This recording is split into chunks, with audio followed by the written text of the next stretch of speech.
Sensores de luminosidade são a forma mais simples e primitiva de adicionar visão de máquina ao seu projeto, além de outras centenas de aplicações das quais já somos familiares desde a era do transistor. Do acionamento remoto de aparelhos eletrônicos até a captura de imagens térmicas, o princípio de funcionamento é o mesmo. A condutividade vai variar entre os seus terminais de acordo com a luminosidade absorvida em seu elemento primário. Bem, sabendo disso, fica bem fácil de usar esse tipo de sensor. Põe um resistor em série e alimente o circuito com a fonte de tensão contínua e pronto. Agora é só medir a tensão no sensor, que vai variar de acordo com a luminosidade. Se inscreva no canal e até a próxima. Mas transistor bipolar, esse não é o sensor que eu comprei. Ok. Deixa eu adivinhar. Você comprou um módulo e ele veio com 11 pinos cobertos de componentes eletrônicos, cheio de siglas, e agora você não sabe nem por onde começar. Vamos aprender a interpretar os circuitos mais comuns, a diferença entre as opções analógicas e digitais, e ao final você vai saber o que esperar desses módulos e como escolher a opção ideal para o seu projeto.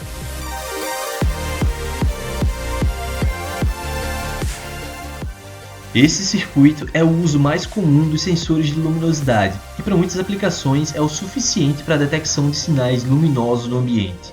Já em sensores de refletância, os pares emissor-receptor são organizados lado a lado e dependem de uma superfície próxima que reflita a luz do emissor ao receptor.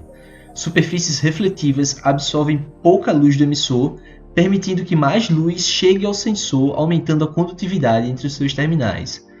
Superfícies pouco refletivas absorvem mais luminosidade, o que resulta em uma baixa condutividade. E a condutividade do sensor pode ser analisada numa malha como essa, em série com o resistor. A tensão nesse nó intermediário segue uma função contínua e é um sinal tipicamente ideal para a leitura analógica. Uma variante desse circuito depende que o microcontrolador conte o tempo que leva para o sensor descarregar um capacitor previamente carregado através de uma leitura digital, ou seja, uma grandeza analógica que não depende de um ADC. Técnica bem interessante. E os módulos, em sua maioria, usam a mesma topologia para leitura digital, e essa é composta de um circuito mais extenso, que às vezes depende de uma calibração manual ou várias calibrações, e apesar de parecer mais complexa, oferece apenas um resultado binário, alto ou baixo, 1 ou 0, verdadeiro ou falso. Nesses casos, a leitura analógica é comparada com um valor fixo através de um amplificador operacional que dá como saída os seguintes resultados. Nível baixo se a tensão na entrada não inversora for menor que a tensão na entrada inversora, e nível alto caso contrário. Além disso, LEDs e capacitores são adicionados para sinalizar o estado das saídas e funcionamento do módulo e para redução de ruídos. Agora pause o vídeo e tente responder. Você já consegue deduzir qual seria a saída do módulo para luminosidade alta?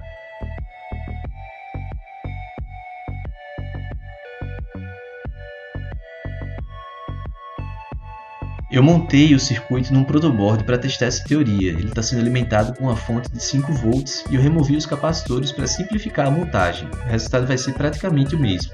Você pode observar que o LED vermelho sinaliza nível baixo quando há grande refletância e apaga quando o emissor é apontado para a linha preta. Eu troquei o sensor infravermelho, que é um fototransistor, por um LDR, que é uma resistência que varia com a luminosidade. E o resultado ainda é bem consistente com o esperado.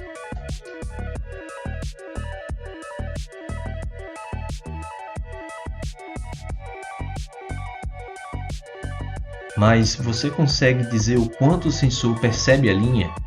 Qual seria um valor médio de tensão no limite entre o branco e o preto? Impossível de dizer com esse método. Para isso, eu removi todo o circuito comparador e conectei a saída analógica a um Arduino e carreguei um código de leitura bem simples.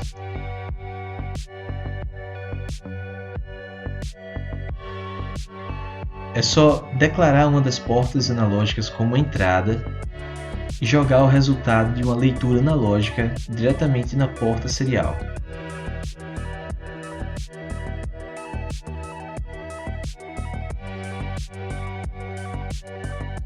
Nesse teste, é possível ver quais valores de tensão o sensor expressa na saída analógica com a resolução de 10 bits do conversor do Arduino. Ou seja, 0 volts vão aparecer como 0 e 5 como 1023.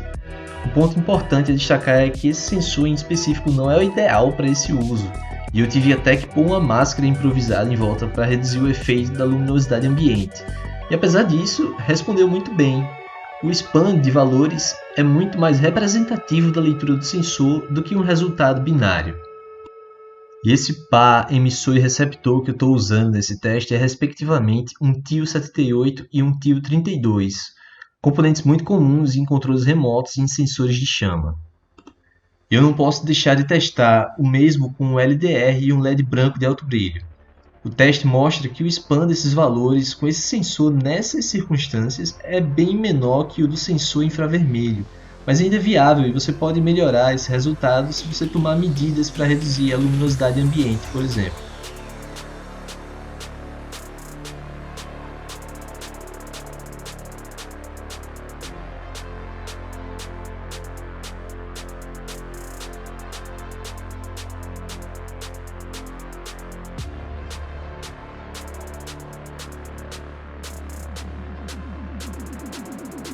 Dando um passo adiante, eu vou aumentar a capacidade de coleta de informações, adicionando mais 2 sensores.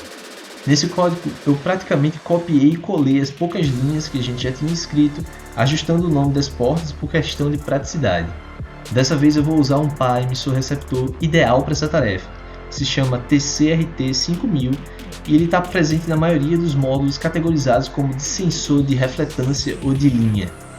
A numeração de sensores está em ordem crescente da esquerda para a direita e vai parecer invertido no monitor, mas isso só vai depender da forma como você vai organizar o seu projeto.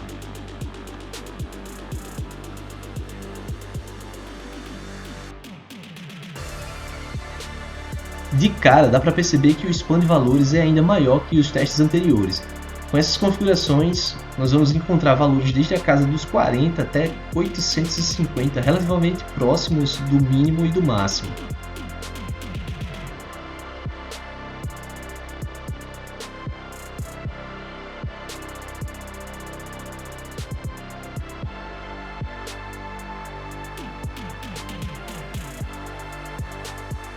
Assim, com 3 fontes de informação sobre a refletância, eu posso estimar a posição da linha em relação ao robô com um maior grau de confiança e usar isso como uma variável de controle para o sinal de PWM dos motores do robô.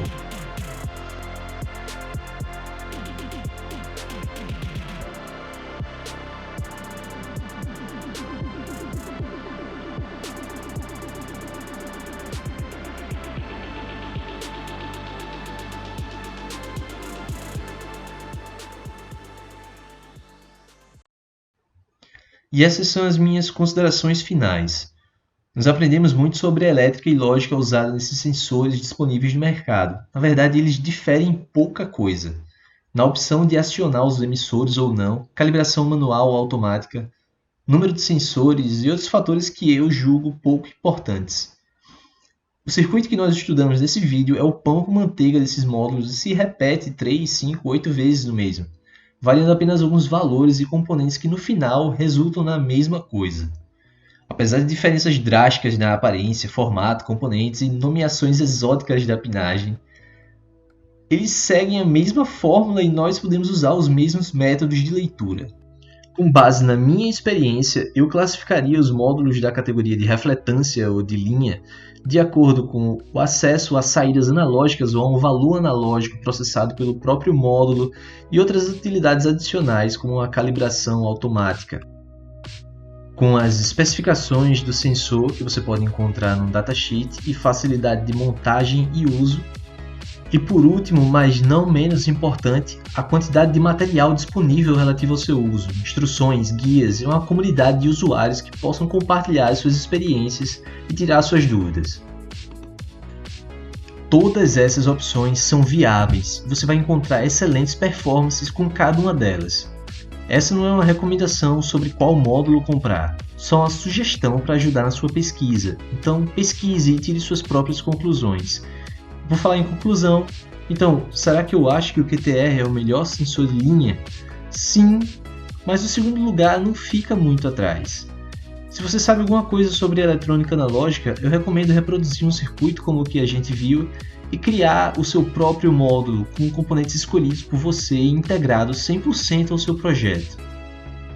Eu espero ter te ajudado, compartilhe esse vídeo com a sua equipe, se inscreva no canal e até a próxima. Um circuito como o que a gente viu e criar a sua própria placa. E criar a sua própria... Um circuito como o que a gente estudou e criar a sua própria. Eu recomendo reproduzir um circuito como o que a gente viu e criar o seu próprio módulo